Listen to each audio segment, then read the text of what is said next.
하나님의 목적과 소명대로 내가 여러 사람에게 여러 모습이 된 것은 아무쪼록 몇 사람이라도 구원하고자 함이니. 고린도전서 9장 22절.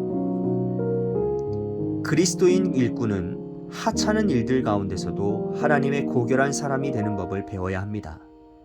내가 다른 곳에 있었더라면 얼마나 좋았을까 라고 탄식하지 마십시오. 모든 하나님의 사람들은 평범한 사람들이지만 주께서 그들에게 주신 중요한 사명 때문에 예외적인 사람들이 됩니다. 우리의 지성으로 이 중요한 사명을 생각하지 않고 우리의 가슴으로 이 사명에 애착을 느끼지 않는다면 우리는 하나님 앞에서 쓸모없는 자로 밀려날 것입니다. 스스로의 선택으로 하나님의 일꾼이 되는 것이 아닙니다. 많은 사람들이 자신의 뜻으로 주의 일꾼이 되려고 하지만 가장 중요한 하나님의 주권적인 은혜와 주님의 능하신 말씀이 그들에게 주어진 적이 없습니다.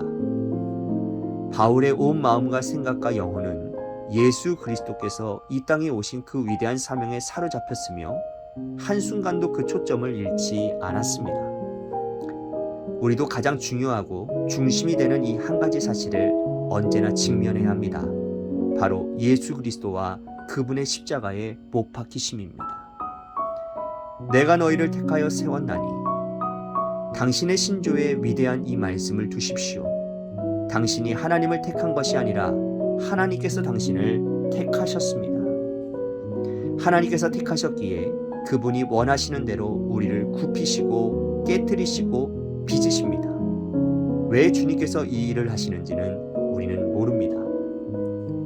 주님이 이 일을 하시는 것은 단 한 가지 목적을 위해인데 그것은 이 사람이 내 사람이다 라고 말씀하시기 위함입니다. 우리는 주님의 손 안에 있어야 합니다. 그래야 주께서 우리를 심으신 그 반석 위에 다른 사람도 심을 수 있게 됩니다. 일꾼이 되겠다고 선택하지 마십시오. 그러나 하나님께서 당신에게 주의 소명을 주셨다면 당신이 자로나 우로 치우칠 경우 큰 진노가 임할 것입니다. 당신의 소명이 임하면 소명을 받기 전에는 알 수 없었던 방법으로 하나님께서 당신을 대하실 것입니다. 또한 소명을 받지 않은 사람이 알 수 없는 그러한 방법으로 하나님께서는 당신을 다루실 것입니다. 그분의 방법으로 당신을 다루도록 하십시오. 주님은 나의 최고봉 세분 묵상, 오늘은 12월 1일입니다. 이제는 12월 달이 되었네요. 2022년이 이제 한 달 남았습니다. 참 2022년 참 많은 일들이 있었죠. 여러분들의 2022년이 어떠했는지를 이제는 하루하루를 이제 살아가시면서 되짚어보고 또한 새로운 일들을 계획하는 그러한 귀한 12월 한 달이 되었으면 좋겠습니다. 오늘도 어김없이 주님은 나의 최고봉, 하나님의 목적과 소명대로 라는 제목으로 말씀을 나누도록 하겠습니다. 성경의 모든 말씀이 그렇지만요, 특별히 저에게 있어서 아주 큰 울림과 또한 깨달음, 그리고 삶의 지표를 삼게 된 말씀이 고린도후서 5장 15절 말씀인데요. 이렇습니다. 그가 모든 사람을 대신하여 죽으심은 살아있는 자들로 하여금 다시는 그들 자신을 위하여 살지 않고 오직 그들을 대신하여 죽었다가 다시 살아나신 이를 위하여 살게 하려 함이라. 예수님께서 십자가에 죽으심은 죄로 인해 영원한 지옥 형벌 받았던 우리를 구원하시기 위함인데요. 그렇게 구원받은 우리는 이제는 나를 위해 사는 존재가 아니라 나를 위해 십자가에서 죽으신 예수님을 위해 살아야 되는 존재라고 말씀을 하고 있는 거죠. 그렇습니다. 우리가 정말 영원히 죽을 수밖에 없었던 인생에서 영원한 천국 백성, 하나님의 자녀가 되었다는 것을 믿는다면, 그리고 그렇게 된 것이 주님의 십자가의 은혜임을 깨닫게 된다면 우리는 분명 주님을 위해 살 수밖에 없을 것입니다. 나를 위해 산다는 것은요, 죄에 찌든 죄성을 위해 산다라는 거고요, 눈에 보이는 세상을 위해 산다라는 것인데, 영원한 천국이 있음을 믿고 영원한 하나님 나라 백성이 되었음을 믿는다면 우리가 어떻게 그렇게 살아갈 수 있겠습니까? 그렇게 사는 것은 주님께서 어리석은 부자에게 말씀하신 것처럼 바보같이 사는 인생인 거예요. 그러니 우리는 어느 곳에 있든지 간에 무엇을 하든지 하나님의 영광을 위해, 주님의 나라와 의를 위해 사는 인생이 되어야 합니다. 그것이 나를 위해 십자가를 지신 주님을 위해 사는 인생이 되는 것이죠. 챔버스는요, 오늘 묵상을 이런 말로 시작을 하고 있습니다. 그리스도의 일꾼은 하찮은 일 가운데서도 하나님의 고결한 사람이 되는 법을 깨달아 배워야 한다고요. 모든 하나님의 백성들은 평범한 사람들이지만 주께서 그들에게 주신 중요한 사명 때문에 평범한 사람들이 예외적인 사람들이 된다라는 겁니다. 아까 말씀드렸던 것처럼 구원받은 우리가 하는 모든 일들은요, 주님을 위해 하는 일들입니다. 그러니 인간적인 눈으로 볼 때 그것이 귀해 보이든 아니면 천해 보이든 상관없이 우리는 굉장히 귀한 일을 하는 존재들입니다.